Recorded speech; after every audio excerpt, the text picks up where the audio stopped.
এখন যাবো আর ঠিক আছে।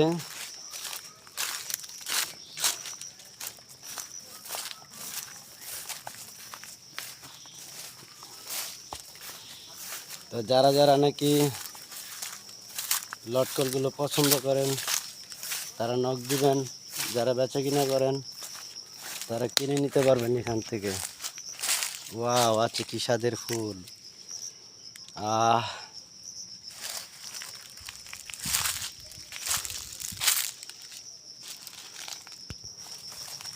কইরা রে